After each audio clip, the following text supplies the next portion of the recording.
In today's lesson, we're going to be talking about fractions, decimals, and money. Again, we already talked about how a lot of times we can use decimals when we're talking about dollars and cents. So let's take a look at a problem for today.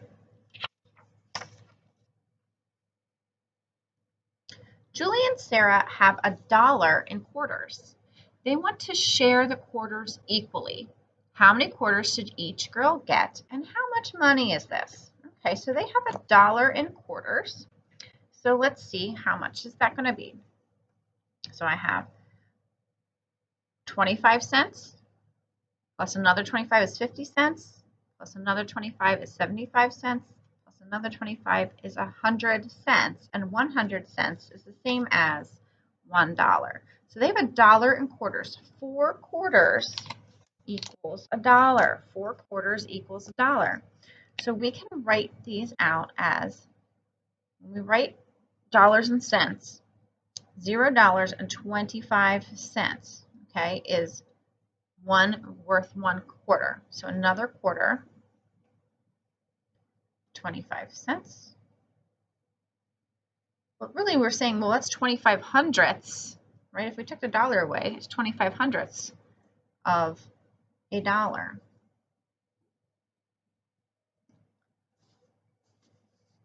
So 1 quarter is 25 hundredths, or we could write as a fraction, 25 out of the 100 cents we would need to make $1.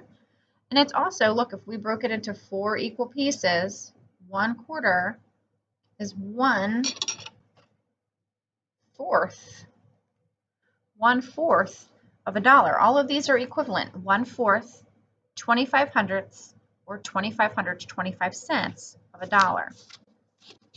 Okay, 2 quarters, when I put the 2 together, is 50 cents. I could write that as 50 hundredths. I could write it as 2/4. I could also write it as 1/2. Look, half of my dollar, 1/2. 2/4 is equal to 1/2.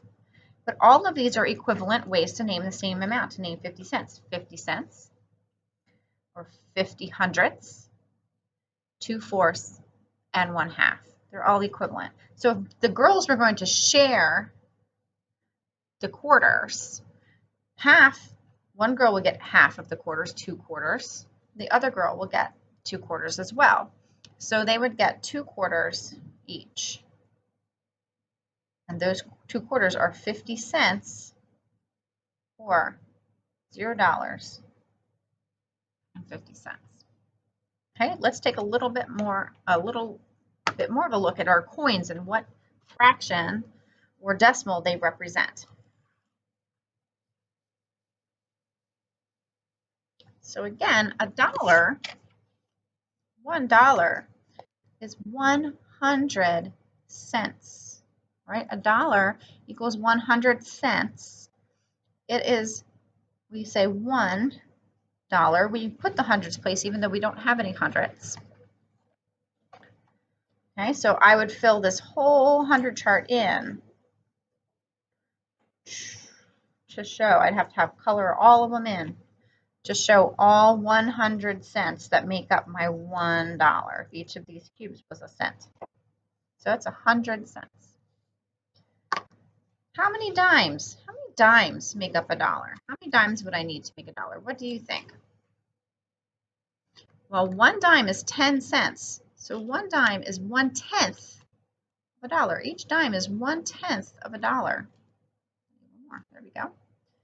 So 10 dimes equals $1. Okay?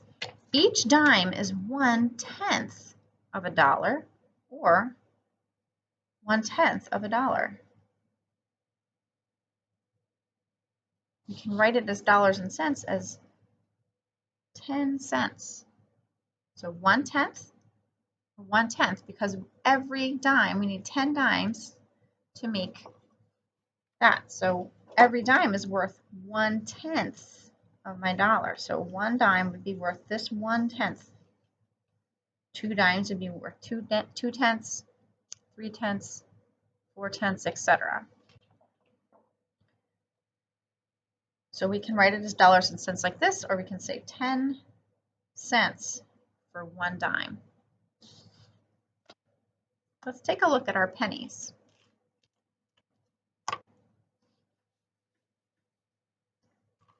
How many pennies does it take to equal a dollar? How many pennies does it take? That's right. We need 100 pennies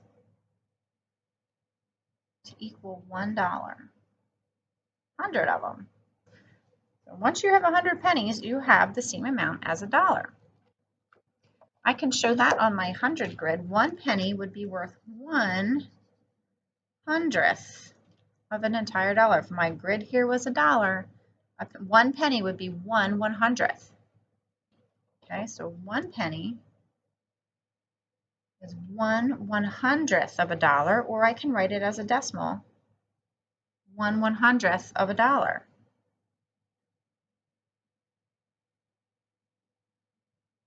So I can write it as dollars and cents, $0 and 1 penny, or I can say 1 cent.